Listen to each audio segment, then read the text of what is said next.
Dalam kesibukan Subang Jaya, tersembunyi satu taman yang dikenali sebagai Taman Rekreasi Hutan Bandar.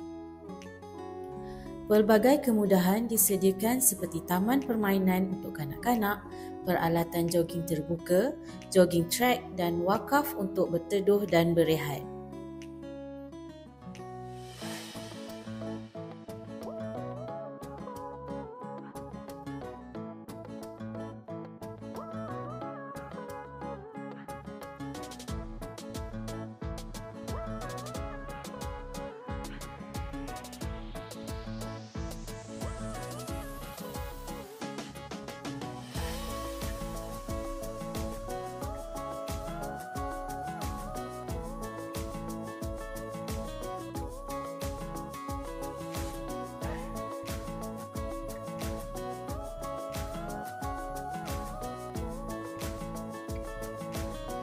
Menariknya, hutan ini mempunyai elemen hutan bandar dengan biodiversiti flora yang masih terpelihara dan pokok yang memberi teduhan yang nyaman.